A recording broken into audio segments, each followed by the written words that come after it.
Hi students.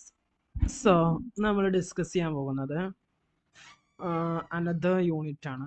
യൂണിറ്റിൻ്റെ പേര് dissolution of partnership form. എന്താണ് ഡിസൊല്യൂഷൻ ഓഫ് പാർട്ട്ണർഷിപ്പ് ഫോം എന്നുള്ളത്, അതുപോലെ തന്നെ തുടങ്ങിയിട്ടുള്ള കുറച്ച് ടോപ്പിക്സ് ആണ് നമ്മൾ ഇതിൽ ഡിസ്കസ് ചെയ്യാൻ പോകുന്നത്. സോ നമുക്ക് സ്റ്റാർട്ട് ചെയ്യാം. ഈ ഒരു ചാപ്റ്ററിൽ നമ്മൾ ഡിസ്കസ് ചെയ്യുന്നത് first meaning of dissolution of a partnership form. Partnership ഫേമിൻ്റെ ഡിസൊല്യൂഷൻ എന്ന് പറഞ്ഞാൽ എന്താണ്? ഫസ്റ്റ് നമുക്ക് പഠിക്കാനുള്ള എന്താണ് dissolution of a partnership firm എന്ന് പറഞ്ഞാൽ എന്താണ്? The first topic. The second നമുക്ക് പഠിക്കാനുള്ളത് distinguish between dissolution of a partnership and the dissolution of a partnership form. പാർട്ട്ണർഷിപ്പിൻ്റെ ഡിസൊല്യൂഷൻ ഓഫ് എ പാർട്ട്ണർഷിപ്പ് എന്ന് പറഞ്ഞാലും ഡിസൊല്യൂഷൻ പാർട്ട്ണർഷിപ്പ് ഫോം എന്ന് പറഞ്ഞാലും രണ്ടും രണ്ടാണ്. Okay, yes. അപ്പോൾ അത് തമ്മിലുള്ള വ്യത്യാസം എന്താണ്? ഓക്കെ, ദ നെക്സ്റ്റ് ടോപ്പിക് അതാണ് നമുക്ക് പഠിക്കാനുള്ളത്. പിന്നെ explain the realisation account, disposal of assets and payment of liabilities. എങ്ങനെയാണ് അസറ്റ്സും ഇതൊക്കെ നമ്മളിപ്പോൾ റിവാലുവേഷനും ഇതൊക്കെ നടത്തിയിട്ടുണ്ടായിരുന്നു നമ്മൾ ഒരു ന്യൂ അഡ്മിഷൻ നടത്തുമ്പോൾ. അതുപോലെ തന്നെ ഒരു പുതിയ ഒരു പാർട്ട്ണർ വരുമ്പോൾ നമ്മൾ അതിൻ്റെ റിവാലുവേഷനും റീഅസസ്മെൻ്റ് ഒക്കെ ചെയ്തിട്ടുണ്ടായിരുന്നു. അതുപോലെ തന്നെ നമ്മൾ ഒരു ഡിസൊല്യൂഷൻ ഓഫ് ഫേമിൻ്റെ സമയത്തും ഇങ്ങനത്തെ കുറച്ച് അഡ്ജസ്റ്റ്മെൻറ്റുകളൊക്കെ നമ്മൾ ചെയ്യാറുണ്ട്. സോ അത് എന്തൊക്കെയാണെന്നുള്ളതാണ് നെക്സ്റ്റ് ഡിസ്കസ് ചെയ്യാനുള്ളത്. പിന്നെ illustrate the treatment of unrecorded assets and liabilities. Record ചെയ്യാത്ത അസറ്റ്സും ലയബിലിറ്റീസും ഉണ്ടാവും. ചിലപ്പോൾ അത് നമ്മൾ അവസാനമായിരിക്കും ചിലപ്പോൾ ശ്രദ്ധിക്കുന്നുണ്ടാവുക. സോ അങ്ങനെ വരുന്ന അസറ്റ്സും ലയബിലിറ്റീസിനും ട്രീറ്റ്മെൻറ്റ് എങ്ങനെയാണ്? പിന്നെ prepare partners capital account and bank or cash. എങ്ങനെയാണ് അവരുടെ തുടങ്ങിയുള്ള കാര്യങ്ങളൊക്കെയാണ് നമ്മൾ അവരുടെ ബാങ്കും ഇതൊക്കെ എങ്ങനെയാണ് നമ്മൾ സെറ്റിൽ ചെയ്യുന്നത് തുടങ്ങിയുള്ള കാര്യങ്ങൾ. സോ ഫസ്റ്റ് അപ്പോൾ നമ്മൾ നോക്കാൻ പോകുന്നത് ഡിസൊല്യൂഷൻ ഓഫ് എ പാർട്ട്ണർഷിപ്പ്, അതുപോലെ തന്നെ dissolution of a partnership form എന്താണ് തമ്മിൽ. The term dissolution means coming to end or discontinuation. എന്താണ് ഡിസൊല്യൂഷൻ കൊണ്ട് ഉദ്ദേശിക്കുന്നത്? കം ടു എൻഡ്, അതായത് അവസാനിക്കാൻ പോവുകയാണ്, അല്ലെങ്കിലോ ഡിസ്കണ്ടിന്യൂ ചെയ്യുക. ഓക്കെ, ഇതിനാണ് എന്ത് പറയുന്നത് ഡിസൊല്യൂഷൻ കൊണ്ട് മീൻ ചെയ്യുന്നത്. അപ്പോൾ the dissolution of a firm partnership of firm implies complete break down of the partnership. എടാ, സപ്പോസ് 4 ആളുകൾ കൂടിയിട്ട് ഒരു പാർട്ട്ണർഷിപ്പ് ഫേം സ്റ്റാർട്ട് ചെയ്തു, അല്ലെങ്കിൽ ഒരു പാർട്ട്ണർഷിപ്പ് സ്റ്റാർട്ട് ചെയ്തു. എടാ, ആ 4 ആളും പാടെ തീരുമാനിച്ചു ഇനി കംപ്ലീറ്റ് ചെയ്യും, ഇനി ആ പാർട്ട്ണർഷിപ്പ് തീരെ തുടരുന്നില്ല ഒരു തരത്തിലും. Okay, yes, okay. അങ്ങനെ ആയിക്കഴിഞ്ഞാൽ അതിന് നമ്മൾ dissolution of a partnership firm എന്ന് പറയുന്നത്. ഇനി ഫേം ഇല്ല. Okay, yes. ഇനി ഡിസൊല്യൂഷൻ ഓഫ് എ പാർട്ട്ണർഷിപ്പ് എന്ന് പറഞ്ഞാൽ partnership dissolution of partnership firm എന്താണെന്ന് മനസ്സിലായല്ലോ. ഇനി ആ ഫേം ഇല്ല, ആ ഒരു ഗ്രൂപ്പ് ഇല്ല. ഇനി ഡിസൊല്യൂഷൻ ഓഫ് എ പാർട്ട്ണർഷിപ്പ് എന്ന് പറഞ്ഞാൽ എന്താ? ഓക്കെ, ഒന്നെന്ന് പറയുന്ന ആരെങ്കിലും റിട്ടയർമെൻറ്റിലോട്ട് പോവുക, അങ്ങനെയൊക്കെ ആകുമ്പോഴാണ് എന്ത് ചെയ്യുന്നത്, ഒരാൾ റിട്ടയർ ചെയ്യുക, അല്ലെങ്കിൽ ഒരാൾക്ക് ഡെത്ത് സംഭവിക്കുക, അല്ലെങ്കിൽ ഒരാൾക്ക് ഇൻസോൾവെൻ്റ് ആവുക തുടങ്ങിയുള്ള കാര്യങ്ങൾ കൊണ്ടാണ് എന്ത് partnership dissolution of a partnership പോവുക. അതായത് ഒരാൾ ചിലപ്പോൾ പാർട്ട്ണർ അല്ലാതെ പോകും. ഓക്കെ, അപ്പോൾ അത് തമ്മിലുള്ള ഡിഫറൻസ് നിങ്ങൾക്ക് മനസ്സിലായി എന്ന് വിചാരിക്കും. Okay, yes. ഇപ്പോൾ ഡിസൊല്യൂഷൻ ഓഫ് എ ഫേം എന്ന് പറഞ്ഞാൽ എന്താണ്? പിന്നെ ആ പാർട്ട്ണർഷിപ്പ് ഉണ്ടാവില്ല. പക്ഷെ ഡിസൊല്യൂഷൻ ഓഫ് എ പാർട്ട്ണർഷിപ്പ് എന്ന് പറഞ്ഞാൽ എന്താ? സപ്പോസ് 5 ആൾ ഒരു പാർട്ട്ണർഷിപ്പ് തുടങ്ങി വിചാരിക്കും. അതിൽ ഒരാളാണ് പോയി, അതെടുത്തിട്ട് ബാക്കിയുള്ള 4 ആളത് പാർട്ട്ണർഷിപ്പ് പോവോ? ഇല്ല, അവർക്ക് കണ്ടിന്യൂ ചെയ്യാം. അപ്പോൾ പാർട്ട്ണർഷിപ്പ് ആ ഫേം കംപ്ലീറ്റ് ആയിട്ടും ഇല്ലാതെ ആവുകയാണെന്നുണ്ടെങ്കിൽ നമ്മളതിനെ dissolution of a partnership firm എന്നും, അതിൽ 1-2 ആളുകളൊക്കെയാണ് എന്ത് ചെയ്യുന്നത്, അതിൽ ചേഞ്ചസ് വരുത്തുന്നുണ്ടെങ്കിൽ അത് ഇതിൻ്റെ dissolution of a firm partnership എന്നും പറയും. ഓക്കെ, ഇനി ഏതൊക്കെ കേസിലാണ് ഡിസൊല്യൂഷൻ ഓഫ് എ പാർട്ട്ണർഷിപ്പ് സംഭവിക്കുക? ഒന്ന് എങ്ങനെയൊക്കെയാണ് ഇത് ഡിസോൾവ് ആവുക? The first case, all partners dissolution by agreement. First വരുന്നത് എന്താണ്? Dissolution by agreement. ഒരു എഗ്രിമെന്റോട് കൂടെ all partners have consent or as per the partnership term agreement. So നോക്കടാ, സപ്പോസ് എടാ എല്ലാവരും തീരുമാനിച്ചു എന്ത്, ഇപ്പോൾ കമ്പനി കുറേ നഷ്ടത്തിലാണ് പോകുന്നത് വിചാരിക്കും. അപ്പോൾ എല്ലാവരും പാടെ തീരുമാനിച്ചു എന്ത്, ഇനി നമുക്കിത് എന്ത് ചെയ്യണ്ട, മുന്നോട്ട് കൊണ്ടുപോകേണ്ട ആവശ്യമില്ല, നമുക്ക് എന്ത് ചെയ്യാം, ഇവിടെ വെച്ച് നിർത്താമെന്ന് പറഞ്ഞു. അങ്ങനെ ഒരാൾ തീരുമാനം എടുക്കുകയാണെന്നുണ്ടെങ്കിൽ, എല്ലാവരും പാടെ ഒരു തീരുമാനം എടുക്കുകയാണെങ്കിൽ അത് പാർട്ട്നർഷിപ്പ് ബൈ അഗ്രിമെന്റ്, എല്ലാവരും അംഗീകരിച്ചുകൊണ്ട് അവരെന്ത് ചെയ്യുന്നു, ആ പാർട്ട്ണർഷിപ്പ് അവിടെ നിർത്തലാക്കുന്നു. അങ്ങനെയാകും. അല്ലെങ്കിൽ as per terms partnership agreement, ഇവർ തമ്മിലൊരു പാർട്ട്ണർഷിപ്പ് എല്ലാവരും ഒരു പരസ്പര ധാരണ ഉണ്ടാവും. അത് നമ്മൾ ഡോക്യുമെന്റ് ആയിട്ട് സൂക്ഷിക്കുകയും ചെയ്യും. അതിനെ നമ്മൾ പാർട്ട്ണർഷിപ്പ് ഡീഡ് എന്ന് പറയാം. ആ പാർട്ട്ണർഷിപ്പ് ഡീഡിൽ പറഞ്ഞിട്ടുണ്ട് നമ്മൾ 1 വർഷത്തേക്കാണ് ഈ പാർട്ട്ണർഷിപ്പ് ബിസിനസ് നമ്മൾ കണ്ടിന്യൂ ചെയ്യുന്നത്. അങ്ങനെയാണെങ്കിൽ ആ 1 വർഷം കഴിയുന്നതോടുകൂടി എന്ത് ഡിസോൾവ് ആവും, ആ പാർട്ട്ണർഷിപ്പ് ഡിസോൾവ് ആവും. പിന്നെ പാർട്ട്ണർഷിപ്പിൽ ഇനി ചില സമയത്ത് കമ്പൽസറി ഡിസൊല്യൂഷൻ വരും. ചിലപ്പോൾ നമുക്ക് ഡിസൊല്യൂഷൻ ആക്കാൻ എൻഡ് ചെയ്യാൻ നമുക്ക് താല്പര്യമൊന്നും ഉണ്ടാവില്ല, എങ്കിൽ കൂടെ നമ്മൾ അത് എന്ത് ചെയ്യേണ്ടി വരും, ഡിസോൾവ് ചെയ്യേണ്ടി വരും. എന്തൊക്കെയാണ് ആ cases? The first one, when the all partners except one person become insolvent or unsound mind. എടാ ഒരാളല്ലാത്ത എല്ലാവരും ഇൻസോൾവെൻ്റ് ആയി. സപ്പോസ് 5 ആളുണ്ടെന്ന് വിചാരിക്കും, അതിൽ 4 ആളും ഇൻസോൾവെൻ്റ് ആയി കഴിഞ്ഞാൽ പിന്നെ ഒരാൾ മാത്രം കണ്ടിന്യൂ ചെയ്യുകയാണെന്നുണ്ടെങ്കിൽ അതിനെ നമ്മൾ എന്ത് പറയില്ല, പാർട്ട്ണർഷിപ്പ് എന്ന് പറയില്ല. അപ്പോൾ ബാക്കി 4 ആളും ഇൻസോൾവെൻ്റ് ആയി അല്ലെങ്കിൽ അൺസൗണ്ട് മൈൻഡ് ആയി. അൺസൗണ്ട് മൈൻഡ് എന്ന് പറഞ്ഞാൽ ഭ്രാന്താവുക അല്ലെങ്കിൽ ബുദ്ധി ഇല്ലാതെയാവുക, അതിനെ അൺസൗണ്ട് മൈൻഡ് എന്ന് പറയാം. അങ്ങനെ ആയിക്കഴിഞ്ഞാൽ ആ പാർട്ട്ണർഷിപ്പ് പിന്നെ നിലനിൽക്കില്ല, ആ പാർട്ട്ണർഷിപ്പ് അപ്പം തന്നെ ഡിസോൾവ് ആവും. അല്ലെങ്കിലോ when the business become unlawful. എടാ ഇവർ ബിസിനസ് നടത്തി ഇവർ കഞ്ചാവിൻ്റെ ബിസിനസ് തുടങ്ങി, ഓക്കെ, അങ്ങനെ വെച്ചാൽ അത് അൺലോഫുള്ളാണ്. സോ അതോടുകൂടെ അത് കഴിഞ്ഞു. അതുപോലെ തന്നെ നോക്കണം, when the all partner except one partner ഉണ്ടായി. അവിടെ 5 ആൾ പാർട്ട്നേഴ്സ് ഉണ്ടായിരുന്നു, അതിൽ 4 ആളും മരിച്ചു, ഒരാൾ മാത്രമേ ഉള്ളൂ ജീവിച്ചിരിപ്പുള്ളൂ. അപ്പോഴും പിന്നെ ആ പാർട്ട്ണർഷിപ്പ് എന്താവില്ല, കണ്ടിന്യൂ ആവില്ല. A firm is also divided compulsory if the partnership includes any of the provision regarding happening of the following sphere. Suppose നേരത്തെ പറഞ്ഞ ഒരു കേസാണ്, പാർട്ട്ണർഷിപ്പ് ഡീഡിൽ നമ്മൾ പറഞ്ഞിട്ടുണ്ട്, പീരിയഡ് പറഞ്ഞിട്ടുണ്ട്. സപ്പോസ് ഒരു 1 ഇയർ കഴിഞ്ഞാൽ ഈ പാർട്ട്ണർഷിപ്പ് ഉണ്ടാവില്ല. അങ്ങനെ വെച്ചാൽ ആ 1 ഇയർ കഴിഞ്ഞ് കഴിഞ്ഞാൽ എന്ത് ചെയ്യും, ആ പാർട്ട്ണർഷിപ്പ് ഡിസോൾവ് ആവും. അല്ലെങ്കിൽ completion of specific venture or project. Suppose നമ്മളൊരു ബിൽഡിംഗ് ഉണ്ടാക്കാനാണ് ഒരു പാർട്ട്ണർഷിപ്പ് നമ്മൾ ഫോം ചെയ്തതെന്നാണെങ്കിൽ ആ ബിൽഡിംഗ് ഉണ്ടാക്കുന്നതോട് കൂടെ എന്ത് ചെയ്യും, ആ പാർട്ട്ണർഷിപ്പ് എൻഡ് ആവും. ഇനി അടുത്തൊരു ഡിസൊല്യൂഷൻ ആവാനുള്ള ഒരു ചാൻസ് ആണ് dissolution by notice. In case of partnership at will, the firm may be dissolved. Any one of the partner give notice writing to other partners. Partners ചിലപ്പോൾ പാർട്ട്ണർഷിപ്പ് തന്നെ പല രൂപത്തിലുണ്ടാവും. Partnership at will എന്ന് പറഞ്ഞാൽ എന്താ, എപ്പോഴാണോ നമുക്ക് partnership പിരിച്ചു വിടേണ്ടതെന്ന് തോന്നുക വെച്ചാൽ അപ്പം നമുക്ക് എന്ത് ചെയ്യാൻ പറ്റും, പിരിച്ചു വിടാൻ പറ്റും. ഓക്കെ, അതായത് അറ്റ് വിൽ എന്ന് പറഞ്ഞാൽ നമ്മുടെ ഇഷ്ടാനുസരണം പാർട്ട്ണർഷിപ്പ് നമുക്ക് എന്ത് ചെയ്യാൻ പറ്റും, പിരിച്ചുവിടാൻ പറ്റും. അതിനെയാണ് നമ്മൾ എന്ത് പറയുന്നത്, പാർട്ട്ണർഷിപ്പ് അറ്റ് വിൽ എന്ന് പറയുന്നത്. Okay, yes. അപ്പം അങ്ങനത്തെ കേസിൽ ആരെങ്കിലും ഏതെങ്കിലും ഒരു പാർട്ട്ണർ എന്താ പറയുക, അവരെ ഇൻഫോം ചെയ്യുക നമ്മൾ പാർട്ട്ണർഷിപ്പ് നിർത്താൻ പറ്റുക, അങ്ങനെ നമുക്ക് എന്ത് ചെയ്യാൻ പറ്റും, ചെയ്യാം. ഇനിയാണ് ഡിസൊല്യൂഷൻ ബൈ കോർട്ട്.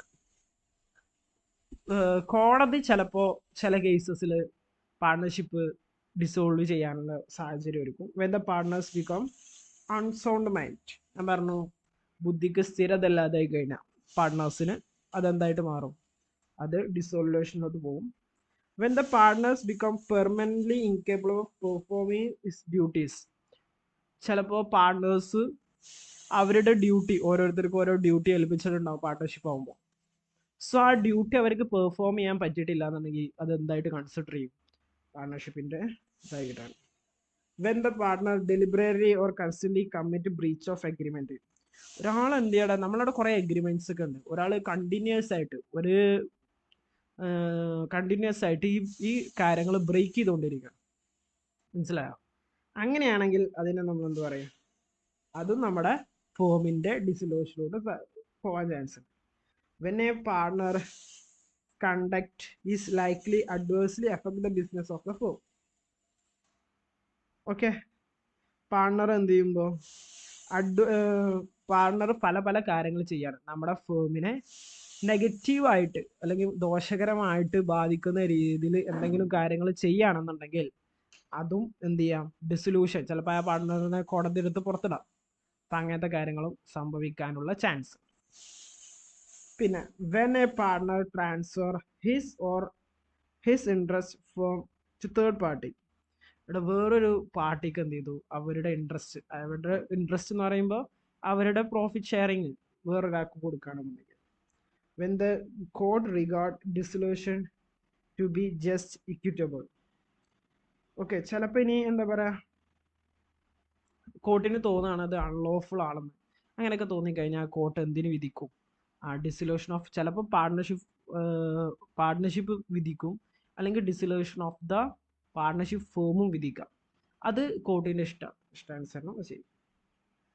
ഇനി അത് തമ്മിലുള്ള ഡിഫറൻസ് എന്താ, അടുത്താണ് distinction between dissolution of a partnership and dissolution of a partnership firm. ഞാൻ പറഞ്ഞു ഇത് രണ്ടാണ്. ഓക്കെ, നമുക്കറിയാം dissolution of a partnership firm എന്ന് പറഞ്ഞാൽ അത് ആരൂടെ ഇൻക്ലൂഡ് ചെയ്താലാ, ഡിസൊല്യൂഷൻ ഓഫ് എ പാർട്ട്ണർഷിപ്പാണ്. Suppose dissolution of a partnership firm സംഭവിച്ചു എന്ന് പറഞ്ഞാൽ പിന്നെ അവിടെ dissolution of a firm partnership സംഭവിച്ചു എന്ന് പറയണം, എല്ലാവരും പിന്നെ പാർട്ട്ണർ അല്ലാതെ. പക്ഷേ ഡിസൊല്യൂഷൻ ഓഫ് എ പാർട്ട്ണർഷിപ്പ് എന്ന് പറയുന്നത് ഒരാൾ പോയി എന്ന് വിചാരിച്ചിട്ടോ രണ്ടാൾ പോയി എന്ന് വിചാരിച്ചിട്ടോ ഡിസൊല്യൂഷൻ ഓഫ് എ ഫേം, ആ ഫേമിൻ്റെ എൻ്റർ ഇത് അവസാനിച്ചു നമുക്ക് പറയാൻ കഴിയില്ല. That is the difference between, ആ ഡിഫറൻസ് ആണ് ഇവിടെ പറയുന്നത്. ഇനി treatment of assets and liabilities. അപ്പം ഇങ്ങനെ ഡിസൊല്യൂഷൻ സംഭവിക്കുക, എങ്ങനെയാണ് അസറ്റ്സും ലയബിലിറ്റിയൊക്കെ നമ്മൾ ചെയ്യേണ്ടത്. when the partner decide to discontinue the firm, അവർ തീരുമാനിക്കുകയാണ് ഇനി നമ്മൾ എന്ത് ചെയ്യുന്നില്ല, ഈ പാർട്ട്ണർഷിപ്പ് ഫേം കണ്ടിന്യൂ ചെയ്യുന്നില്ല.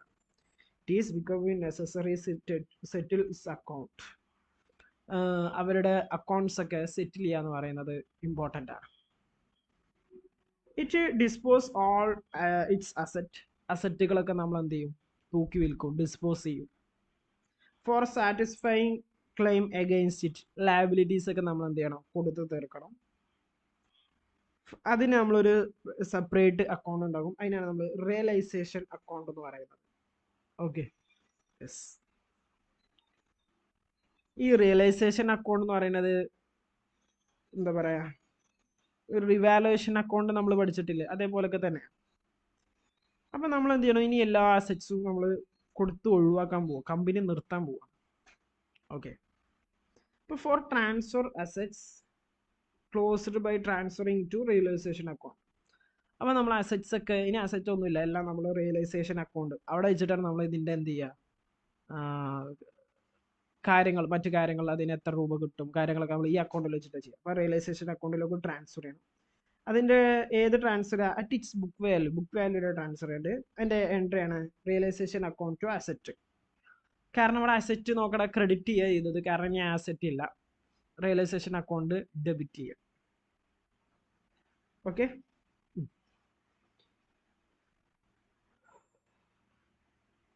ഇറ്റ് ഈസ് നോട്ടഡ്, ഞാൻ ഇവിടെ ഒരു നോട്ട് പറയാണ്. The following items on the asset side of the balance sheet are not transferred to realization account. താഴെ പറയുന്നതൊന്നും എന്ത് ചെയ്യണ്ട, ട്രാൻസ്ഫർ ചെയ്യേണ്ട എന്ന് പറയുന്നത് റിയലൈസേഷൻ അക്കൗണ്ട്. ഏതൊക്കെ? ഒന്നാണ് അൺഡിസ്ട്രിബ്യൂട്ടഡ് ലോസസ്, അതായത് ചിലപ്പോൾ നമ്മൾ ക്യാപിറ്റലിലോട്ട് അഡ്ജസ്റ്റ് ചെയ്യാത്ത ലോസ് ഉണ്ടാവും, ആ ലോസ് ഉണ്ടെങ്കിൽ അത് എന്ത് ചെയ്യേണ്ട, റിയലൈസേഷൻ അക്കൗണ്ടിലോട്ട് ട്രാൻസ്ഫർ ചെയ്യേണ്ട. Fictitious asset or deferred asset such as preliminary expense പോലുള്ള അങ്ങനത്തെ ഫിക്റ്റീഷ്യസ് അസറ്റ്സ് ഒന്നും എന്തിലോട്ട് ട്രാൻസ്ഫർ ചെയ്യേണ്ട, റിയലൈസേഷൻ അക്കൗണ്ടിലോട്ട് ട്രാൻസ്ഫർ ചെയ്യും. Okay, all above are closed by transferring to capital account. Okay, in their professional ratio. ഈ ലോസും അതുപോലെ തന്നെ ഈ പ്രിലിമിനറി എക്സ്പെൻസും രണ്ടും നമുക്ക് നഷ്ടമാണ്. അതൊന്നും എങ്ങോട്ട് ട്രാൻസ്ഫർ ചെയ്ത് റിയലൈസേഷൻ അക്കൗണ്ടിലോട്ട് ട്രാൻസ്ഫർ ചെയ്യും, പകരം അതിനൊക്കെ അവരുടെ ക്യാപിറ്റൽ റേഷ്യോയിൽ, അവരുടെ പ്രോഫിറ്റ് ഷെയറിംഗ് റേഷ്യോയിൽ ക്യാപിറ്റൽ അക്കൗണ്ടിലോട്ടാണ് ട്രാൻസ്ഫർ ചെയ്യുന്നത്. ദ ജേണൽ എൻട്രി എന്തായിരിക്കും, പാർട്ട്നേഴ്സ് ക്യാപിറ്റൽ, കാരണം ക്യാപിറ്റൽ കുറയാണ് ചെയ്യുക, to profit and loss to fictitious asset, ഏതാണുള്ളത് അതിനനുസരിച്ച് ട്രാൻസ്ഫർ ചെയ്യും. ഇനി cash in hand, cash at bank will opening balance of cash back അതൊക്കെ ഉണ്ടാവും. പിന്നെ provision and reserve against assets should be closed by credit in the realisation account. ഇനി ഇപ്പം assets നമ്മൾ ട്രീറ്റ് ചെയ്തു. ഇനി നമ്മൾ ലയബിലിറ്റീസ്, ഡൗട്ട്ഫുൾ ഡെപ്റ്റ് ഉണ്ടാവും, ഡിപ്രീസിയേഷൻ, അതർ പ്രൊവിഷൻ ഒക്കെ നമ്മൾ എന്ത് ചെയ്യണം, റിയലൈസേഷൻ അക്കൗണ്ടിലോട്ട് ട്രാൻസ്ഫർ ചെയ്യണം. അതിൻ്റെ എൻട്രിയാണ് ഈ കാണുന്നത്. അപ്പോൾ എന്തുകൊണ്ട് അതൊക്കെ ഡെബിറ്റ് ചെയ്യണം, കാരണം ഇനി അതൊന്നും ഇല്ല, ലയബിലിറ്റീസ് ഒന്നും ഇല്ല. ഓക്കെ, അപ്പോൾ ഒക്കെ ഡെബിറ്റ് ചെയ്യണം. ഇനി ലയബിലിറ്റീസ് ട്രാൻസ്ഫർ ചെയ്യുന്നു, external liabilities to realisation account. അതാണ് ലയബിലിറ്റീസ്. ഇത് പ്രൊവിഷൻസ് ആണ് ട്രാൻസ്ഫർ ചെയ്തത്, ലയബിലിറ്റീസ് ട്രാൻസ്ഫർ ചെയ്യാൻ ഈ ഒരു എൻട്രി ഉപയോഗിക്കാം.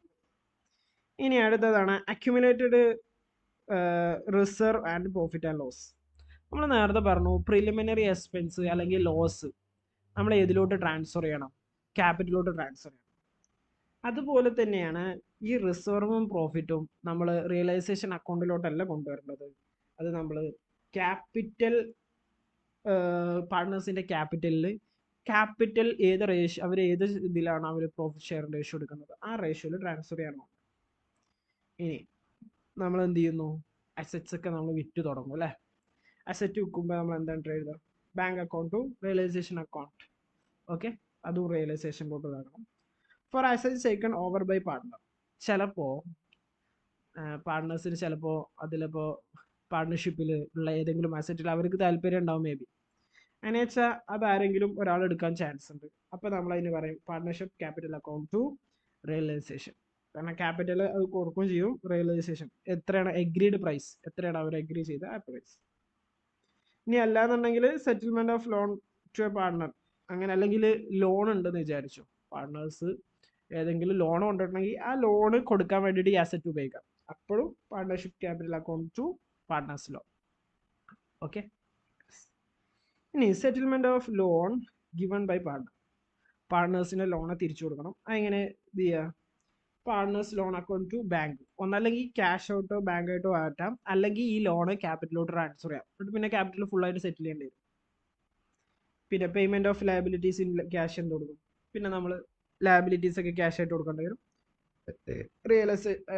ശരിക്കും നമ്മൾ ലയബിലിറ്റീസ് അക്കൗണ്ട് ടു ക്യാഷ് അല്ലേ, പക്ഷെ അതിൻ്റെ എൻട്രി വേണ്ടത് റിയലൈസേഷൻ അക്കൗണ്ട് ഉള്ളതുകൊണ്ട് റിയലൈസേഷൻ അക്കൗണ്ട് ടു ക്യാഷ്. അങ്ങനെ നമ്മൾ ലയബിലിറ്റീസ് സെറ്റ് ചെയ്യുന്നു.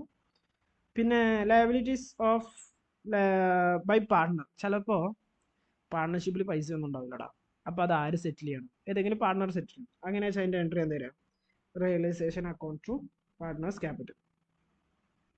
ഓക്കെ, അപ്പോൾ അങ്ങനെയാണ് എന്ത് എൻട്രീസ് ഒക്കെ വരിക. കുറേ എൻട്രീസ് മനസ്സിലായല്ലോ. ഇനി ചിലപ്പോൾ റെക്കോർഡ് ചെയ്യാത്ത അസറ്റ്സോ ലയബിലിറ്റീസ് ഒക്കെ കയറി വരാം. Okay, sometimes there may be some assets that have RBI written off complete in previous years. അത് ഫുള്ളായിട്ട് കംപ്ലീറ്റ് റിട്ടേൺ ഓഫ് ചെയ്തിട്ടുണ്ടാവും. Do not appear balance sheet physically, the exist the operational purpose. ചില ചുരുക്കി പറഞ്ഞു കഴിഞ്ഞാൽ അസറ്റ്സ് ചിലത് നമ്മൾ record ചെയ്യാത്തുണ്ടാവും, ചിലപ്പോൾ ചെറിയ ചെറിയ അസറ്റ്സ് എന്തെങ്കിലുമൊക്കെ ഉണ്ടാവും. For example there is N old computer നമ്മൾ ഫുൾ അത് റിട്ടേൺ ഓഫ് ചെയ്ത് കഴിഞ്ഞു, ഡിപ്രീസിയേഷൻ കഴിഞ്ഞാൽ അസറ്റ് ഇല്ലാതായി പോയി, എങ്കിലും ചിലപ്പോൾ അത് അവിടെ ഇരിക്കുന്നുണ്ടോ, which is still working condition. അത് എന്താ പറയുക, സ്റ്റിൽ വർക്കിംഗ് കണ്ടീഷനാണ്, പക്ഷെ നമ്മളെ ബുക്സിലെ കാര്യമായിട്ട് നമ്മൾ ഒന്നും കൊടുത്തിട്ടില്ല, എൻട്രീസ് ഒന്നും നമ്മൾ കൊടുത്തിട്ടില്ല, അതിനൊരു ബുക്ക് വാല്യൂ ഇല്ല. Similarly there were some liabilities. അതുപോലെ തന്നെ നമ്മൾ എന്ത് ചെയ്യാം, ചില ലയബിലിറ്റീസ് ഉണ്ടാവും നമ്മൾ വിട്ടുപോയതോ അല്ലെങ്കിൽ നമ്മൾ മറന്നുപോയതൊക്കെ ഉണ്ടാവാം, ബട്ട് ആക്ച്വലി സ്റ്റിൽ ദർ, അത് അപ്പോഴും ഉണ്ട് ഒരു ലയബിലിറ്റി ആയിട്ട്. Okay, yes. Okay, for example ആണ് bill discount with bank, on dissolution it was dishonour ഒക്കെ ആയിട്ടുണ്ടെന്നുണ്ടെങ്കിൽ. ഓക്കെ, അങ്ങനെ ലയബിലിറ്റീസ് വരാം. ഈ എന്ത് ചെയ്യണം, ഈ unrecorded assets would never be transfer to the debit side of the realisation account. അങ്ങനെ റെക്കോർഡ് ചെയ്യാത്ത ഇതുപോലുള്ള അസറ്റ്സ് ഒന്നും റിയലൈസേഷൻ അക്കൗണ്ടിലോട്ട് ട്രാൻസ്ഫർ ചെയ്യരുത് എന്ന് പറയാം. Okay, similarly an unrecorded liability not need be transferred to realization. അതുപോലെ തന്നെ ലയബിലിറ്റീസും നമ്മൾ റെക്കോർഡ് ചെയ്യാത്ത ലയബിലിറ്റീസും എങ്ങോട്ട് ട്രാൻസ്ഫർ ചെയ്യേണ്ട ആവശ്യമില്ല, നമ്മൾ റിയലൈസേഷൻ അക്കൗണ്ടിലോട്ട് ട്രാൻസ്ഫർ ചെയ്യേണ്ടത്.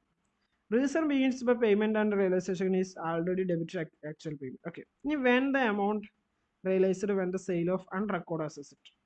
എന്താണ് ഈ അൺറെക്കോർഡ് അസറ്റ് എന്താ പറയുക റിയലൈസ് ചെയ്യുമ്പോൾ, അതായത് വിൽക്കുമ്പോൾ എന്താണ് സെയിൽ ഓഫ് അൺറെക്കോർഡ്, നമ്മളത് വിറ്റു. അപ്പോൾ എന്താ ഇടുക, ക്യാഷ് അക്കൗണ്ട് ടു റിയലൈസേഷൻ. ആ ക്യാഷ് എന്തിലോട്ട് കൊണ്ടുവരണം, റിയലൈസേഷൻ അക്കൗണ്ടിലോട്ട് കൊണ്ടുവരണം. When unrecord taken by over partner, same entry, partners capital to realisation. When അപ്പോൾ എന്താ, ആ അൺറെക്കോർഡ് അസറ്റ്സോ ലയബിലിറ്റിയോ നമ്മളത് അവിടെ തന്നെ റിയലൈസ് ചെയ്യാൻ വേണ്ടത്. ലയബിലിറ്റി വെച്ചാൽ കൊടുത്ത് തീർക്കണം, അസറ്റ് വെച്ചാൽ തൂക്കി വിട്ടിട്ട് അതിൻ്റെ ക്യാഷ് ആയിട്ട് കൊണ്ടുവരണം. ആ ലയബിലിറ്റി ഡിസ്ചാർജ് ബൈ ഫേം കൊടുക്കുകയാണെന്നുണ്ടെങ്കിൽ റിയലൈസേഷൻ അക്കൗണ്ട് ടു ബാങ്കിലോട്ട് കൊടുക്കും, ബാങ്കിൽ നിന്ന് കൊടുക്കും പൈസ. അല്ലെങ്കിൽ ചിലപ്പോൾ അത് ആരെങ്കിലും ഏതെങ്കിലും പാർട്ട്നേഴ്സ് കൊടുക്കാം ബിഹാഫ് ഓഫ് ദ ഫേം. ഇപ്പോൾ എന്തെങ്കിലും realisation account to partners capital. ഇനി payment of realisation account. Payment of realization expense. When the realization expense are paid by firm, the following journal entries will be recorded. ചിലപ്പോൾ ഈ realisation ചെയ്യാൻ വേണ്ടിയിട്ട് കുറേ ചിലവുകളുണ്ടാവും, ഇത് തൂക്കി വിൽക്കുക, അങ്ങനെ കുറേ പ്രോസസ്സുകൾ നടത്താനുണ്ടല്ലോ. സോ അതിന് വേണ്ടിയിട്ട് നമ്മൾ എന്ത് ചെയ്യേണ്ടി വരും, റിയലൈസേഷൻ കുറേ എക്സ്പെൻസുകളുണ്ടാവും. അപ്പോൾ അത് ഫേം കൊടുത്താൽ എന്ത് ചെയ്യാം, realisation account debit to bank കൊടുക്കും. പാർട്ണർ കൊടുക്കുകയാണെങ്കിൽ അത് റിയലൈസേഷൻ അക്കൗണ്ട് പാർട്ട്നേഴ്സ് ക്യാപിറ്റൽ എന്ന് പറയും. Realisation expense are agreed to pay by the partner were paid by the firm. Okay, ഏതെങ്കിലും ഒരു പാർട്ണർ കൊടുക്കാമെന്ന് എഗ്രി ചെയ്തിട്ടുണ്ടെങ്കിൽ partners capital account to bank. Okay, അങ്ങനെയാണ് അതിൻ്റെ എൻട്രി. ഇനി ക്ലോസിംഗ് റിയലൈസേഷൻ അക്കൗണ്ട് എങ്ങനെയാണ്, ഒക്കെ നമ്മൾ റിയലൈസേഷൻ അക്കൗണ്ട് ടു പാർട്ണർഷിപ്പ് ക്യാപിറ്റലിലോട്ടാണ് നമ്മൾ ട്രാൻസ്ഫർ ചെയ്യുക. എപ്പോൾ, ഇത് എപ്പോഴാണെന്ന് വെച്ചാൽ there is A profit following journal entry. നമ്മൾ ഈ അസറ്റ് വിറ്റു, ലയബിലിറ്റീസ് ഒക്കെ സെറ്റ് ചെയ്യുമ്പോൾ പ്രോഫിറ്റ് ആണെന്നുണ്ടെങ്കിൽ നമ്മൾ realisation account to partners capital ഉണ്ടാവും. ഇനി ലോസ് ആണ് വരുന്നുണ്ടെങ്കിൽ partners capital to realisation, partners capital debit ചെയ്യും, കാരണം ലോസ് ആണ്. മറ്റേ പ്രോഫിറ്റ് ആണെങ്കിൽ പാർട്ട്നേഴ്സ് ക്യാപിറ്റൽ വീണ്ടും കൂടെ ചെയ്യുക. ഇതാണ് റിയലൈസേഷൻ അക്കൗണ്ടിൻ്റെ ഫോർമാറ്റ്. ഇവിടെ ഓൾ എക്സ്റ്റേണൽ ലയബിലിറ്റീസ് ഉണ്ടോ, അതുണ്ടാവും. ക്യാഷ്, പാർട്ട്നേഴ്സ് ക്യാപിറ്റൽ, ഇവിടെയാണ് നമ്മൾ എല്ലാ ലയബിലിറ്റീസ് എഴുതുക. ഇവിടെ എഴുതുക ബുക്ക് വാല്യൂയിൽ എഴുതുക. ഇതിൻ്റെ താഴെ ക്യാഷ്, ബാങ്ക്, പിന്നെ പാർട്ട്നേഴ്സ് ക്യാപിറ്റൽ. ഓക്കെ, അതും ഉണ്ടാവും. ഇവിടെ താഴെ ക്യാപിറ്റലാണ്, ക്യാപിറ്റൽ ഒരു ലയബിലിറ്റി ആണ്. ഇവിടെ മുകളിൽ ലയബിലിറ്റീസ്. ഇവിടെ അസറ്റ് ഉണ്ടാവുക, ഓൾ അസറ്റ് ഉണ്ടാവും. എക്സ്പെക്റ്റ് ക്യാഷും ബാങ്കും അല്ലാത്ത എല്ലാ അസറ്റും ഇവിടെ ഉണ്ടാവും. അതിൻ്റെ താഴെ ക്യാഷ് ആൻഡ് ബാങ്ക് എന്ന് പറഞ്ഞിട്ട് അതുണ്ടാവും. പിന്നെ പാർട്ട്നേഴ്സ് ക്യാപിറ്റൽ അക്കൗണ്ട് ഇപ്പോൾ ഏതെങ്കിലും പേ ചെയ്തിട്ടുണ്ടെങ്കിൽ അത്, പിന്നെ പാർട്ട്നേഴ്സ് ക്യാപിറ്റൽ എക്സ്പെൻസ് റിയലൈസ്ഡ്. ഇതാണ് അതിൻ്റെ ഫോർമാറ്റ്. കണ്ടല്ലോ ഫോർമാറ്റ്. അപ്പോൾ ഫോർമാറ്റ് പഠിക്കുക. നമ്മൾ താഴോട്ട് നമ്മളത് എങ്ങനെ ചെയ്യുന്നത് നോക്കിക്കോ.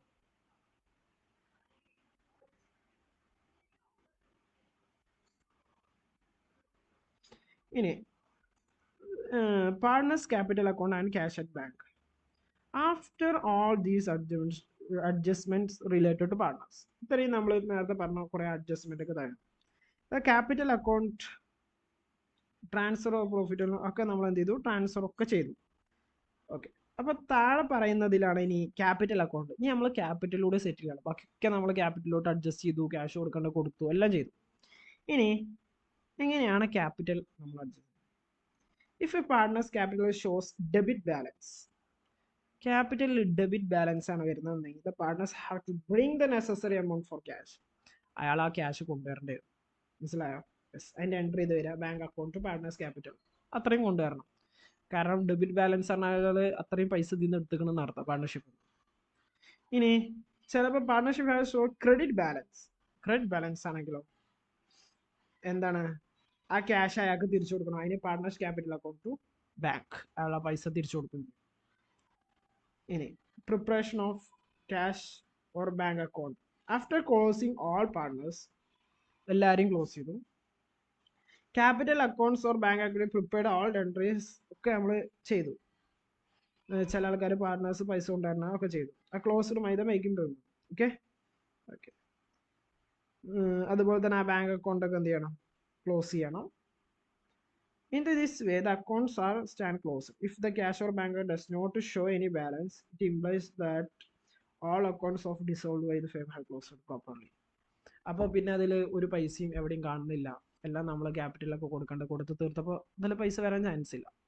അങ്ങനെയാണെന്നുണ്ടെങ്കിൽ നമുക്ക് പറയാൻ പറ്റും പാർട്ട്ണർഷിപ്പ് നമ്മൾ എന്ത് ചെയ്തു, സക്സസ്ഫുള്ളി ക്ലോസ് ചെയ്തു എന്ന് നമുക്ക് പറയാൻ പറ്റും. മനസ്സിലാവുന്നുണ്ട്? അപ്പോൾ നമുക്ക് ഇല്ലുസ്ട്രേഷനിലൂടെ ഈ കാര്യങ്ങളൊക്കെ ഒന്ന് ജസ്റ്റ് എങ്ങനെയാണ് വർക്ക്ഔട്ട് ചെയ്യുന്നതെന്ന് ജസ്റ്റ് നോക്കാം. സോ ഇല്ലുസ്ട്രേഷൻ 1 നോക്കാം. Arun and Seema are equal partners in a firm. അരുണും സീമയും എന്താണ്? പാർട്ട്നേഴ്സ് ആണ്, ഈക്വൽ ഷെയർസ് ആണ് അവർക്കുള്ളത് ഒരു ഫേമിൽ. Okay, they decide to dissolve the partnership. ഇവിടെ രണ്ടാളുള്ളൂ. ഓൺ ഡിസംബർ 31, 2024 അല്ല 2014. 2014 എന്ത് ചെയ്തു, അവർ ഡിസോൾവ് ചെയ്യാൻ തീരുമാനിച്ചു. ഓക്കെ, അപ്പോൾ when the balance sheet stood as under. ഇപ്പോൾ ബാലൻസ് ഷീറ്റ് താഴെ പറയുന്ന പ്രകാരമായിരുന്നു ഉണ്ടായിരുന്നത്. ഓക്കെ, നോക്കാം. ഇതാണ് ബാലൻസ് ഷീറ്റ് ഡിസംബർ 31, 2014. ക്രെഡിറ്റേഴ്സ് ഉണ്ട്, ലോണ്, റിസർവ് ഫണ്ട്, ക്യാപിറ്റൽ രണ്ടാമതും തന്നിട്ടുണ്ട്, bank, sundry debtors, stock, furniture, plant, leasehold താഴെ പറയുന്നു. Assets are realised as follows. Leasehold land നമ്മൾ എന്ത് ചെയ്തു, 1,44,000 വിറ്റു. ഫർണിച്ചർ 45,000, സ്റ്റോക്ക്, പ്ലാന്റ് ഇതൊക്കെ വിറ്റു. ഇത്ര രൂപയൊക്കെ വിറ്റു. The creditors paid 51,000 in full settlement. 51,000 രൂപയ്ക്ക് ഫുൾ സെറ്റിൽ ചെയ്തു ക്രെഡിറ്റേഴ്സ്. 54,000 ഉണ്ടായിരുന്നു, അപ്പോൾ 3,000 എന്ത് ഉണ്ടാവും, മേ ബി ഡിസ്കൗണ്ട് കിട്ടിയിട്ടുണ്ടാവും. Expense of realise amount 6,000. റിയലൈസേഷന് വന്ന എമൗണ്ട് എത്രയാണ്? 6,000 രൂപയാണ്. Prepare realisation account, bank account, partners capital to close the firm. എങ്ങനെയാണ് ഇത് പ്രിപ്പയർ ചെയ്തത്? ഫസ്റ്റ് നമ്മൾ റിയലൈസേഷൻ അക്കൗണ്ട് ഉണ്ടാവും. ഓക്കെ, ഹെഡിങ് കൊടുത്തു, books of Arun and Seema realisation account. നമ്മൾ റിയലൈസേഷൻ അക്കൗണ്ട് പ്രിപ്പയർ ചെയ്യുന്നു. അതിന് നമ്മൾ സാധാരണ ഡെബിറ്റ് സൈഡും ക്രെഡിറ്റ് സൈഡും ഉണ്ട്. ആദ്യം അസറ്റ്സ് ഒക്കെ ട്രാൻസ്ഫർ ചെയ്യണ്ടേ? അസറ്റ്സ് ട്രാൻസ്ഫർ ചെയ്യണം. അസറ്റ്സ് എല്ലാം നമ്മൾ ആദ്യം ട്രാൻസ്ഫർ ചെയ്യണം. Where is the assets? Okay, ആദ്യം നമ്മൾ ക്യാഷ് അല്ലാത്ത ക്യാഷ് അവിടെ നോട്ടെ, ബാക്കിയുള്ളതൊക്കെ ട്രാൻസ്ഫർ ചെയ്യാം. Sundry debtors, stock, furniture, plant, leasehold land. എത്ര ഉണ്ട്? 1, 2, 3, 4, 5 അഞ്ചെണ്ണം. 24,000, 54,000, 50,000, 94,000, 1,20,000 ഒക്കെ ട്രാൻസ്ഫർ ചെയ്തു. ഫസ്റ്റ് സ്റ്റെപ്പ് എല്ലാം ട്രാൻസ്ഫർ ചെയ്തു. ഇതാ 3,72,000 രൂപയുടെ ഉണ്ട്. ഓക്കെ, എല്ലാം ട്രാൻസ്ഫർ ചെയ്തേ. എന്നിട്ട് നമ്മൾ എമൗണ്ട് എഴുതി.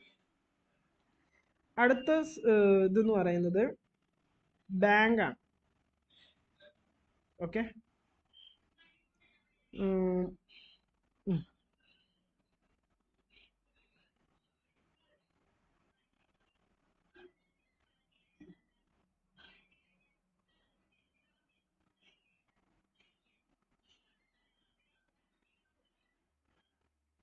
ഇനി അപ്പോൾ ഇനി അടുത്ത ലയബിലിറ്റീസ് നമുക്ക് ട്രാൻസ്ഫർ ചെയ്യാം. അപ്പോൾ അസറ്റ്സ് ട്രാൻസ്ഫർ ചെയ്തല്ലോ. യെസ്, ലയബിലിറ്റീസ് നമ്മൾ ട്രാൻസ്ഫർ ചെയ്യാൻ പോവാണ്.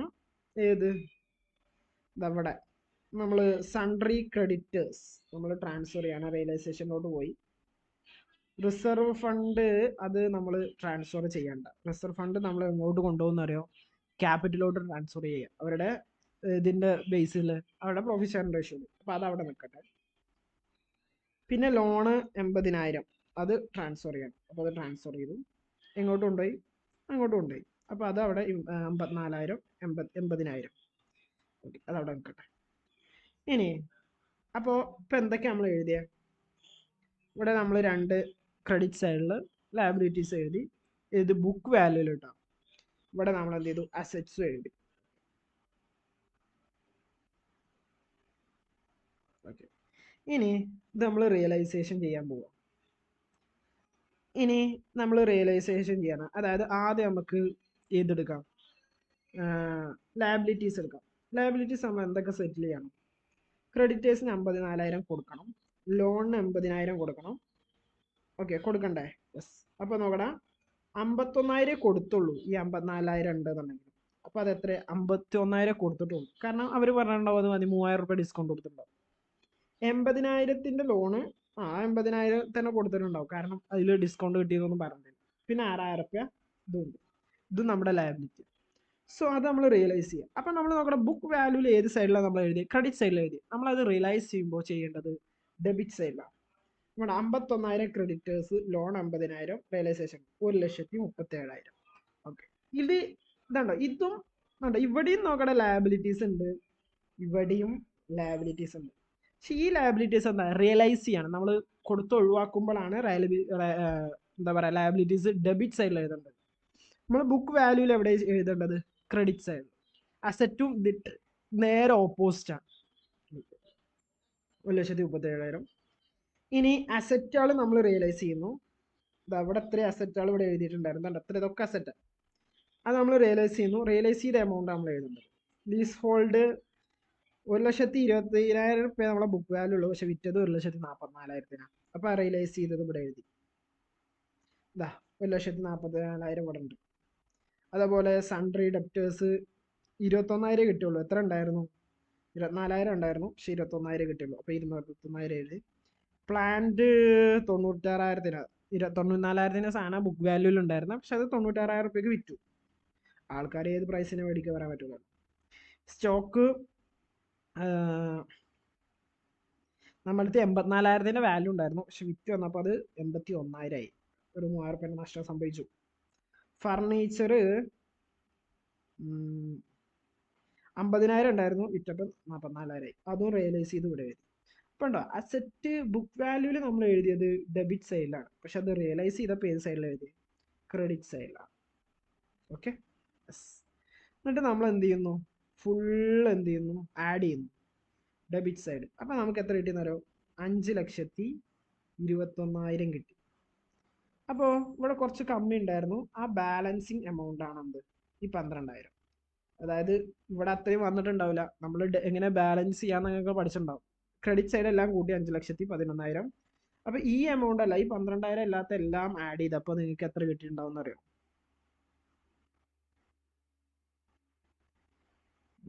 5,21,000.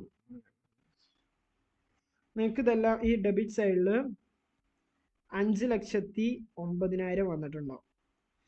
അപ്പോൾ അതിലൊരു ബാലൻസ് ഉണ്ടല്ലോ, ആ ബാലൻസ് ആണ് ഈ 12,000. ഈ 12,000 ഇതിവിടെ ആക്ച്വലി ക്രെഡിറ്റ് സൈഡാണ് കൂടുതൽ. ഓക്കെ, ക്രെഡിറ്റ് സൈഡ് കൂടുതലായതുകൊണ്ട് ഇവിടെ പ്രോഫിറ്റ് ആണ്. ഓക്കെ, ഡെബിറ്റ് സൈഡ് കൂടുതലാണെങ്കിൽ നമ്മൾ അതിനെ പറയാ ലോസ് എന്നാണ്. ഇവിടെ ക്രെഡിറ്റ് സൈഡിലാണോ, ക്രെഡിറ്റ് സൈഡിൽ 5,21,000 ഉണ്ട്, പക്ഷെ ഡെബിറ്റ് സൈഡ് നമ്മൾ ആഡ് ചെയ്തപ്പോൾ എത്രയേ വന്നുള്ളൂ, 5,09,000. അപ്പോൾ ആ പ്രോഫിറ്റ് 12,000 ഉണ്ട്. ഈ 12,000 ക്യാപിറ്റലോട്ട് ട്രാൻസ്ഫർ ചെയ്യണം. എങ്ങനെ ട്രാൻസ്ഫർ ചെയ്യണം, ഈക്വൽ ആയിട്ട്, കാരണം രണ്ടാളും ഈക്വൽ ഷെയർ. അപ്പോൾ 6,000 ആ ട്രാൻസ്ഫർ ചെയ്താണ് ഇവിടെ കാണുന്നത്. അപ്പോൾ അതോടുകൂടെ റിയലൈസേഷൻ അക്കൗണ്ട് കഴിഞ്ഞു. വളരെ വൃത്തിക്കൊന്ന് നോക്കി. അപ്പോൾ നോക്കണം, അസറ്റ് ബുക്ക് വാല്യൂവിൽ നമ്മൾ ഡെബിറ്റ് സൈഡിൽ എഴുതുക, പക്ഷെ അത് റിയലൈസ് ചെയ്യുമ്പോൾ ക്രെഡിറ്റ് സൈഡിൽ എഴുതും. ലാബിലിറ്റീസ് ബുക്ക് വാല്യൂവിൽ നമ്മൾ ക്രെഡിറ്റ് സൈഡിൽ എഴുതണം, പക്ഷെ അത് റിയലൈസ് ചെയ്യുമ്പോൾ നമ്മൾ ഡെബിറ്റ് സൈഡിൽ എഴുതണം. മനസ്സിലാവും ഡിഫറൻസസ് ഒക്കെ. ഇനി ക്യാപിറ്റൽ അക്കൗണ്ട്. ക്യാപിറ്റൽ അക്കൗണ്ട് തുടക്കത്തിൽ എത്ര ഉണ്ടായിരുന്നു, 1,20,000 രണ്ടാക്കും വെച്ചിട്ടുണ്ടായിരുന്നു. അതിൽ ഇപ്പോൾ നമ്മൾ ട്രാൻസ്ഫർ ചെയ്ത പ്രോഫിറ്റ് റിയലൈസേഷൻ അക്കൗണ്ടിൽ നിന്ന് 6,000 വെച്ചു. ഇനി ഇതിൽ വേറൊന്നുകൂടെ സെറ്റിൽ ചെയ്യാണ്ട്, ഈ റിസർവ് നമ്മൾ പറഞ്ഞിട്ടുണ്ടായിരുന്നു. ഈ റിസർവ് ഫണ്ട് നമ്മൾ അത് റിയലൈസേഷൻ അക്കൗണ്ടിലോട്ട് കൊണ്ടുപോകേണ്ട ആവശ്യമില്ല. അത് നമ്മൾ എന്ത് ചെയ്താൽ മതി, ഡയറക്റ്റ്ലി ക്യാപിറ്റലോട്ട് ട്രാൻസ്ഫർ ചെയ്താൽ മതി. അത് 20,000 ഉണ്ട്, ആ 20,000 നമ്മൾ ഡയറക്റ്റ്ലി ക്യാപിറ്റലോട്ട് കൊണ്ടുപോകണം. അപ്പോൾ അത് ക്യാപിറ്റലോട്ട് കൊണ്ടുപോയി രണ്ടാക്കും ഈക്വൽ ഷെയർ ആണ്, അപ്പോൾ 10,000 വെച്ച്. എന്നിട്ട് നമ്മൾ എന്ത് ചെയ്യുന്നു, ബാലൻസ് ചെയ്യുന്നു. അപ്പോൾ ബാങ്കിലോട്ട് നമ്മൾ ഇനി എത്ര കൊടുക്കണം, രണ്ടാക്കും 1,36,000 റുപ്യ വെച്ചിട്ട് നമ്മൾ ഇപ്പോൾ 1,36,000 നമ്മുടെ അടുത്ത് പൈസ ഉണ്ടാവും, അത് വെച്ചിട്ട് എന്ത് ചെയ്യണം, ക്ലോസ് ചെയ്ത് കൊടുക്കും. ഇനി വേണമെങ്കിൽ നമുക്കതൊന്ന് എങ്ങനെ ക്ലോസ് ആവുമെന്ന് നോക്കാം. ബാലൻസ് ബ്രോഡ് ഡൗൺ എത്ര ഉണ്ടായിരുന്നു, 22,000 ഉണ്ടായിരുന്നു. ഓക്കെ, ഉണ്ടോ അന്ന് ബാങ്ക് ഉണ്ടോ, ബാങ്ക് എന്ന് പറഞ്ഞാൽ ഇവിടെ ഉണ്ടാവുമല്ലോ, 22,000. ഇത് നമ്മൾ എടുത്തിട്ടുണ്ടായിരുന്നില്ല, ഓർമ്മയുണ്ടോ, ദാറ്റ് ഈസ് ഹിയർ ബാങ്ക് ഉണ്ട്. അപ്പോൾ ആ ബാങ്ക് 22,000 ഉണ്ടായിരുന്നു, അതിൽ നമ്മൾ വിറ്റപ്പോൾ കിട്ടിയ പൈസയൊക്കെ വന്നിട്ടുണ്ടാവും അല്ലേ? യെസ്. റിയലൈസേഷൻ അക്കൗണ്ടിൽ നിന്ന് നമ്മൾ 3,87,000 വന്നു. അതെന്താണെന്നറിയോ? ഇവിടെ ബാങ്ക് ഡെബിറ്റ് ചെയ്തായിരുന്നൊക്കെ അതിനർത്ഥം പൈസ വന്നിരിക്കണം. അപ്പോൾ അത് എവിടുന്ന് വന്നേ നോക്കിയാൽ നമുക്ക് മനസ്സിലാവും. ഉണ്ടോ? 3,80,000 അസറ്റ് വിറ്റ പൈസയാണ് അത്. മനസ്സിലാവും? ഫർണിച്ചറും പ്ലാന്റും ഇതൊക്കെ അസറ്റ് വിറ്റതാണ്. ഓക്കെ. അപ്പോൾ അത് 3,00,000 അതിൽ റിയലൈസേഷൻ അക്കൗണ്ടിൽ എത്ര പോയി? 1,37,000. ഇതെന്താ? ഇത് നമ്മൾ നമ്മുടെ ലയബിലിറ്റീസ് സെറ്റിൽ ചെയ്തതാണ്. ലയബിലിറ്റീസിന് കുറേ പൈസ കൊടുത്തില്ലേ? 1,30,000. ബാക്കിയുള്ള എമൗണ്ട് കറക്റ്റ് ആയിരിക്കും. ഇനി അരുണിന് എത്ര കൊടുക്കണം? 1,36,000 കൊടുക്കണം. സീമക്കും 1,36,000 കൊടുക്കണം. അത് നമ്മൾ ക്യാപിറ്റലിലുള്ള അവരുടെ പൈസ ഫുൾ തിരിച്ചു കൊടുക്കണം. കൊടുത്തു. രണ്ടും ബാലൻസ് ചെയ്ത വേണം. 4,09,000 കറക്റ്റ് വന്നില്ലടാ, ബാലൻസ് ആയില്ല. യെസ്. ഇപ്പോൾ ഇത്രയും പ്രോസസ്സ് ചെയ്യുന്നതിലൂടെ നമ്മൾ ആ ഡിസൊല്യൂഷൻ ഓഫ് ദ ഫേം എന്ന് പറയുന്ന കംപ്ലീറ്റ് പ്രൊസീജിയർ ചെയ്യും. ഓക്കെ. യെസ്. ഇനിയിപ്പോൾ ഇല്ലുസ്ട്രേഷൻ 2. ഇനി ഇതിൽ പല ഇപ്പോൾ ഇതാണ് ഇതിൻ്റെ ഒരു ബേസിക് ക്വസ്റ്റ്യൻ എന്ന് പറയുന്നത്. ഇനിയുള്ള ക്വസ്റ്റ്യൻസിൽ ഇതിൻ്റെ പല വേരിയേഷൻസ് ആണ് നമ്മൾ കാണാൻ പോകുന്നത്. അതായത് ചിലപ്പോൾ ഈ ലയബിലിറ്റീസ് ക്യാഷിനായിരിക്കില്ല നമ്മൾ സെറ്റ് ചെയ്യുന്നത്, പകരം പാർട്ട്നേഴ്സ് ആ ക്യാപിറ്റൽ കൊടുത്തിട്ട് സെറ്റ് ചെയ്യും. അപ്പോൾ അതിൻ്റെയൊക്കെ ഇങ്ങനെ വേരിയേഷൻസ് നോക്കി. ഇവിടെ സോന ആൻഡ് മൈക്കാർ പാർട്ട്നേഴ്സ് 3:2 ബാലൻസ് ഷീറ്റ് താഴെ തന്നിട്ടുണ്ട്. താഴെ രൂപത്തിൽ ഒന്ന് റിയലൈസ് ചെയ്തു. ഡെപ്റ്റ് റിയലൈസ്ഡ് ആയിട്ട് 5%. ഡിസ്കൗണ്ട്, അതായത് ഡെപ്റ്റേഴ്സിന് അവർ ഇത് ചെയ്തപ്പോൾ 21,000 ഉണ്ടായിരുന്നു. ഓക്കെ. അതിൽ 5% എന്ത് ചെയ്തു? അതിൽ പ്രൊവിഷന് 500 വെച്ചിട്ടുണ്ട്. അപ്പോൾ 21,500 5% വെച്ചിട്ട് അത് ക്ലോസ് ചെയ്ത് പോയി. ഓക്കെ. അതാ പറയുന്നത്. സ്റ്റോക്ക് 7,000 ഉണ്ട്. ബിൽഡിംഗ് റിയലൈസ് ചെയ്തു. ഇതൊക്കെ നമ്മൾ കണ്ടതാണ്. Realisation expense 1,500.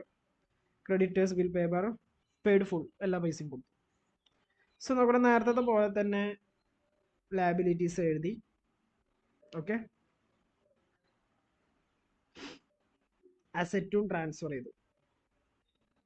ഓക്കെ. ഇനി നമ്മൾ വിൽക്കാൻ തുടങ്ങണം. ആദ്യം നമുക്ക് ലയബിലിറ്റീസിനെ, ക്രെഡിറ്റേഴ്സിനെ നോക്കിയേ. ഈ 28,000 ഫുള്ളായിട്ട് കൊടുത്തു. ബിൽസ് പേബിളും ഫുള്ളായിട്ട് കൊടുത്തു എന്നാണ് പറഞ്ഞത്. 20,000 കൊടുത്തു. പിന്നെ റിയലൈസേഷൻ, അങ്ങനെ 49,500 രൂപ നമുക്ക് ഈ ലയബിലിറ്റീസ് സെറ്റിൽ ചെയ്യാൻ വേണ്ടിയിട്ട് വന്നു.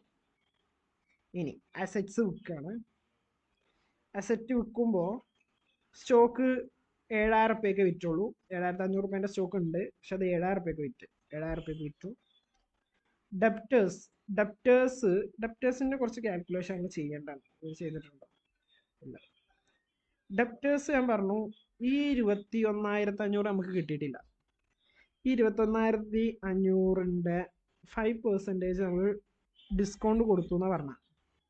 അപ്പോൾ അത് എത്ര ഡിസ്കൗണ്ട് നമ്മൾ ആദ്യം കാണും? 21,500 × 5/100 1,075 ഡിസ്കൗണ്ട് നമ്മൾ കൊടുത്തു. അവർ പൈസ തരാത്തതുകൊണ്ട് പറഞ്ഞു ഇപ്പോൾ അടക്കുകയാണെന്നുണ്ടെങ്കിൽ നമ്മൾ ഡിസ്കൗണ്ട് തരാമെന്ന് പറഞ്ഞിട്ട് പൈസ മേടിച്ചു. 1,075. അപ്പോൾ ഇനി എത്ര അവർ നമുക്ക് തന്നിട്ടുണ്ടാവുള്ളൂ? ഇത് മൈനസ് ചെയ്യുക. 21,500 1,075. അപ്പോൾ കിട്ടുന്നത് 20,425. ഈ പൈസ നമുക്ക് കിട്ടിയിട്ടുണ്ടാവും. ആ പൈസ ഇവിടെ റിയലൈസേഷനിൽ എഴുതേണ്ടത്. സ്റ്റോക്ക് 7,000 കിട്ടിയെന്ന് പറഞ്ഞു. പിന്നെ ലാൻഡ് ആൻഡ് ബിൽഡിങ്ങിനെ പറ്റി ഒന്നും പറഞ്ഞിട്ടില്ലോ അല്ലേ? ലാൻഡ് ആൻഡ് ബിൽഡിങ്ങിന് 42,000 വിറ്റു. 36,500 രൂപയാണ് അതിൻ്റെ വില, പക്ഷെ 42,000 വിറ്റു. ഓക്കെ, കുഴപ്പമില്ല. 42,000 വിറ്റു. അങ്ങനെ എത്ര രൂപ പൈസ ഫോമിലോട്ട് വന്നു അസറ്റ് വിറ്റിട്ട്? 69,425. ഇവിടെ നോക്കടാ, പ്രോഫിറ്റാണ്. 2,925 പ്രോഫിറ്റ് ഉണ്ട്. അത് അവരുടെ പ്രോഫിറ്റ് ഷെയർ റേഷ്യോയിൽ എന്ത് ചെയ്യുന്നു? ഡിവൈഡ് ചെയ്ത് കൊടുത്തു. റിയലൈസേഷൻ അക്കൗണ്ട് ക്ലോസ് ചെയ്തു. ഖത്തം. ഇനി നമ്മൾ നേരത്തെ പോലെ തന്നെ ക്യാപിറ്റൽ അക്കൗണ്ട് ബാലൻസ് 32,000 11,500 ഉണ്ടായിരുന്നു. അതിൽ പ്രോഫിറ്റ് ആൻഡ് ലോസ് എന്ന് നമ്മൾ ഇവിടെ നമ്മുടെ പ്രോഫിറ്റ് ആൻഡ് ലോസ് എന്ന് പറഞ്ഞിട്ടൊരു അക്കൗണ്ട് ഉണ്ട്. ഇതെന്ന് പറയുന്നത് നമ്മൾ ഡിസ്ട്രിബ്യൂട്ട് ചെയ്യാത്ത ലയബിലിറ്റിയാണ്, അല്ലെങ്കിൽ ലോസ് വന്നത് അത് നമ്മൾ ഡിസ്ട്രിബ്യൂട്ട് ചെയ്തിട്ടില്ല. പ്രോഫിറ്റ് വന്നതായിരിക്കും അത്. ഓക്കെ. പ്രോഫിറ്റ് ആൻഡ് ലോസ് അക്കൗണ്ടിൽ നിന്ന് വന്നതായിരിക്കും. അത് നമ്മൾ പറഞ്ഞിട്ടുണ്ട്. പ്രോഫിറ്റ് ആൻഡ് ലോസ് അക്കൗണ്ടിലേക്ക് റിയലൈസേഷൻ അക്കൗണ്ടിലേക്ക് ട്രാൻസ്ഫർ ചെയ്യാത്ത 2 കാര്യം. ഒന്ന് പ്രോഫിറ്റ് ആൻഡ് ലോസ് അക്കൗണ്ട്, രണ്ടാമത്തതാണ് എന്ത്, റിസർവ് എന്തെങ്കിലും ഉണ്ടെന്നുണ്ടെങ്കിൽ അത് നമ്മൾ ട്രാൻസ്ഫർ ചെയ്യുന്നില്ല, നമ്മൾ നേരെ എന്ത് ചെയ്യുന്നത് അത് ഇതിലോട്ട് കൊണ്ടുവരുന്നു. സോ അത് നമ്മൾ നേരെ ക്യാപിറ്റലിലോട്ട് അവരുടെ പ്രോഫിറ്റ് ഷെയർ റേഷ്യോയിൽ ഇടുന്നു. പിന്നെ എന്ത് വന്നിട്ടുണ്ട്, റിയലൈസേഷനിൽ കുറച്ച് പ്രോഫിറ്റ് വന്നിട്ടുണ്ട്. എല്ലാ സൈഡ്സും ഇവിടെ നമ്മൾ ബാലൻസ് ചെയ്യുന്നു. ഇത്രയും പൈസ നമ്മൾ എന്ത് ചെയ്യേണ്ടി വരും, ബാങ്കിലോട്ട് ഇട്ട് കൊടുക്കേണ്ടി വരും. അതായത് സോനയ്ക്ക് 42,355 മറ്റാൾക്ക് 18,070 കൊടുക്കണം. കൊടുത്തു നമ്മൾ സോൾവ് ചെയ്തു. അവരുടെ ബാങ്ക് അക്കൗണ്ട് കൂടി കൊടുക്കണം. ബാലൻസ് ബ്രോട്ട് ഔട്ട് തുടങ്ങിയപ്പോൾ റിയലൈസേഷൻ തുടങ്ങുന്നതിന് തൊട്ട് മുമ്പ് 30,000 രൂപ ബാങ്കിലുണ്ടായിരുന്നു. ക്യാഷ് ആയിട്ട് 10,500 ഉണ്ട്. നമുക്ക് അസറ്റ് വിൽക്കുന്നതിലൂടെ 69,425 രൂപ കിട്ടി. നമ്മൾ ലയബിലിറ്റീസ് സെറ്റിൽ ചെയ്യാൻ വേണ്ടിയിട്ട് 49,500 രൂപയും കൊടുത്തു. സോനയ്ക്ക് 42,355 കൊടുക്കണമെന്ന് പറഞ്ഞു, അതും കൊടുത്തു. മയാൻക്ക് 18,070 രണ്ടും ആഡ് ചെയ്തു, അതോടുകൂടെ ക്ലോസ് ചെയ്തു. ഓക്കെ, ഇത്രയേ ഉള്ളൂ. ഇല്ലുസ്ട്രേഷൻ 3യും ഇതുപോലൊക്കെ തന്നെയാണ്. ഓക്കെ, സോ അതോടുകൂടെ ഇല്ലുസ്ട്രേഷൻ 3 നിങ്ങൾ ഹോംവർക്ക് ആയിട്ട് ചെയ്യാം കേട്ടോ. ഇത്ര ഒരു ബുദ്ധിമുട്ടുള്ള ഏരിയ ഒന്നല്ല, നിങ്ങൾക്ക് ചെയ്യാവുന്നതുള്ളൂ. സോ ഇതോടുകൂടെ നമ്മുടെ എന്ത് കഴിഞ്ഞിരിക്കുകയാണ്, നമ്മുടെ പാർട്ണർഷിപ്പ് എന്ന് പറയുന്ന entire one of the lengthy chapter it's over. നമ്മളിതിൽ എന്തൊക്കെ കാര്യങ്ങൾ പഠിച്ചു, ഒരുപാട് കാര്യങ്ങൾ നമ്മൾ ആക്ച്വലി ഡിസ്കസ് ചെയ്തിട്ടുണ്ട്. അപ്പോൾ ആ കാര്യങ്ങളൊക്കെ നമ്മൾ പോയിൻ്റായിട്ട് എഴുതിയിട്ടുണ്ട്. നിങ്ങൾ വളരെ കൃത്യമായിട്ട് മനസ്സിലാക്കേണ്ട ഒരു കാര്യം എന്താ വെച്ചാൽ, പാർട്ണർഷിപ്പ് ഓഫ് ഫേം എന്ന് പറയുന്നതും partnership of the dissolution of A partnership firm എന്ന് പറയുന്നതും ഡിസൊല്യൂഷൻ ഓഫ് എ പാർട്ണർഷിപ്പ് എന്ന് പറയുന്നതും രണ്ടും ഒന്നല്ല. അപ്പോൾ ഇതോടുകൂടെ പാർട്ണർഷിപ്പ് കഴിഞ്ഞിരിക്കുകയാണ്. ഡിസൊല്യൂഷനൊക്കെ ഒന്നുകൂടെ എളുപ്പമാണ്. അതുപോലെ തന്നെ റിട്ടയർമെൻറ്റും കമ്പാരിറ്റീവ് എളുപ്പമാണ്. ഫസ്റ്റ് ചാപ്റ്ററിൽ കുറച്ച് എന്താ പറയുക, ഗുഡ് വില്ല് കാൽക്കുലേറ്റ് ചെയ്യുക, അതൊക്കെ നിങ്ങൾ ഒന്നുകൂടെ ശ്രദ്ധിച്ച് മനസ്സിലാക്കി ചെയ്യണം.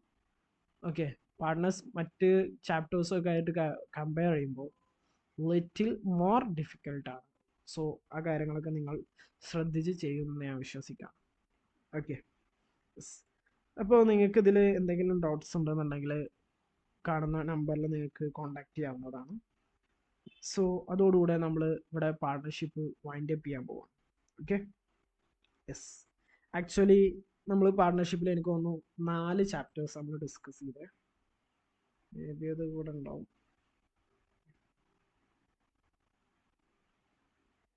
ഓക്കെ, ഞാൻ ജസ്റ്റ് ഒരു ബ്രീഫ് തരാം.